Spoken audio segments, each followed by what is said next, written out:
আসসালামু আলাইকুম বন্ধুরা, বাংলার সহজ রান্না চ্যানেলে আপনাদের সকলকে স্বাগত। আশা করছি আপনারা সকলেই খুব ভালো আছেন। আজকে আমি আপনাদেরকে বাঙালি স্টাইলে চিকেন কষার রেসিপি তৈরি করে দেখাবো।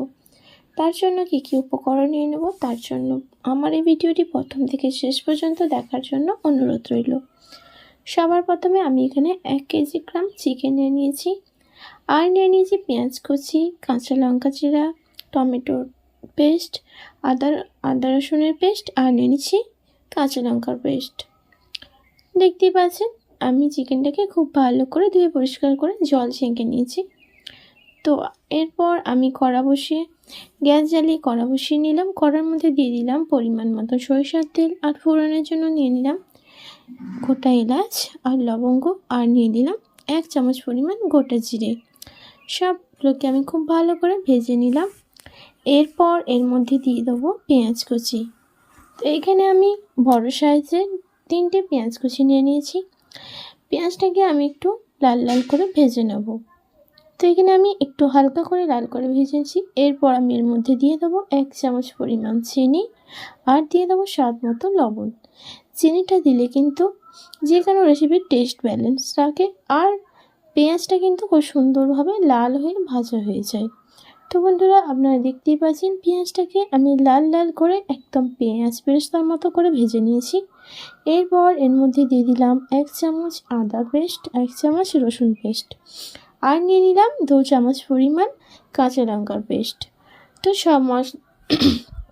সব পেস্টগুলো দেওয়ার পর আমি 2 থেকে 3 মিনিট পেঁয়াজের সাথে ভেজে নিলাম, যাতে এর কাঁচা গন্ধটা চলে যায়। তো এরপর 2 থেকে 3 মিনিট ভেজে নেওয়ার পর এর মধ্যে দিয়ে দিলাম টমেটোর পেস্ট। তো এখানে আমি একটা বড় সাইজের টমেটো নিয়েছিলাম, সেটা আমি পেস্ট করে নিলাম। নেওয়ার পর আমি আবারও 2 থেকে 3 মিনিট ভেজে নিলাম।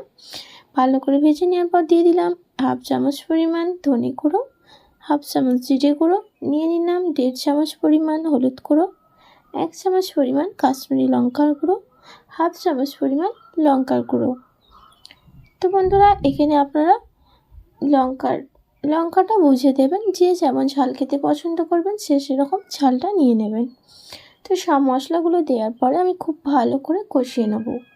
তো দেখতে পাচ্ছেন আমি মশলাটাকে মিডিয়াম টুলোয় রেখে আমি খুব ভালো করে মশলাটাকে কষিয়ে নিলাম, আর মশলা থেকে খুব ভালোভাবে তেল ছাড়তে শুরু করেছে। এরপর মশলার মধ্যে দিয়ে দিলাম চিকেনগুলিকে।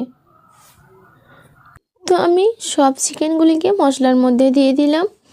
এরপর খুব ভালোভাবে মশলার সাথে 1 মিনিট মতো কষিয়ে নেব। খুব ভালোভাবে কষিয়ে নেব যাতে মশলাগুলো খুব ভালোভাবে চিকেনের সাথে লেগে যায়। তো খুব ভালোভাবে আমি 1 মিনিট মতন কষিয়ে নিলাম মশলার সাথে। এরপর ঢাকনা এঁটে দেবো। এর মধ্যে এখন কিন্তু কোনো জল অ্যাড করা যাবে না।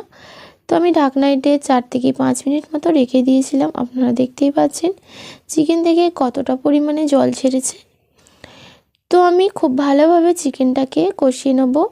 তো আমি 5 থেকে 6 মিনিট ঢাকনা রেখে দেওয়ার পর ঢাকনা খুলে আমি আবারও একটু নাড়াচাড়া করে নিলাম, যাতে তলায় মশলাটা বসে না যায়। তো দেখতেই পাচ্ছেন জলটা কিন্তু অনেকটাই রয়েছে। তো এরপর আমি আবারও ঢাকনাতে 5 থেকে 6 মিনিট মতো কুক করে নেব। তো 5 থেকে 6 মিনিট হয়ে গিয়েছে। এরপর আমি ঢাকনাটা খুলে নিচ্ছি। তো আপনারা দেখতেই পাচ্ছেন চিকেনের কালারটাও কিন্তু অনেকটা পরিমাণে চেঞ্জ হয়ে গিয়েছে। এরপর আমি এর মধ্যে কোনো রকম ঢাকনা ছাড়াই প্রায় 15 থেকে 20 মিনিট মতো চুলা হিটটাকে মিডিয়ামে দিয়ে কষিয়ে নিয়েছি। তো খুব ভালোভাবে কষানো হয়ে গেছে। দেখতেই পাচ্ছেন একদম মশলা থেকে বা চিকেনের থেকেও কিন্তু তেল ছেড়ে গিয়েছে। এরপর এর মধ্যে দিয়ে দিলাম পরিমাণ মতো গরম জল। তো এখানে আমি গরম জল অ্যাড করেছি, আপনারা চাইলে নর্মাল জলও দিতে পারেন। তো গরম জল দিলে কিন্তু খুবই ভালো একটা টেস্ট হয়।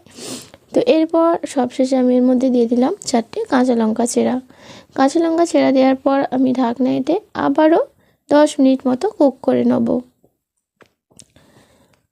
তো 10 মিনিট পরে ফিরে আসলাম। 10 মিনিট হয়ে গিয়েছে, দেখতেই পাচ্ছেন ঢাকনাটা উঠিয়ে নিলাম। এখানে চিকেন কষাটা কিন্তু একদম পারফেক্টভাবে তৈরি হয়ে এসেছে।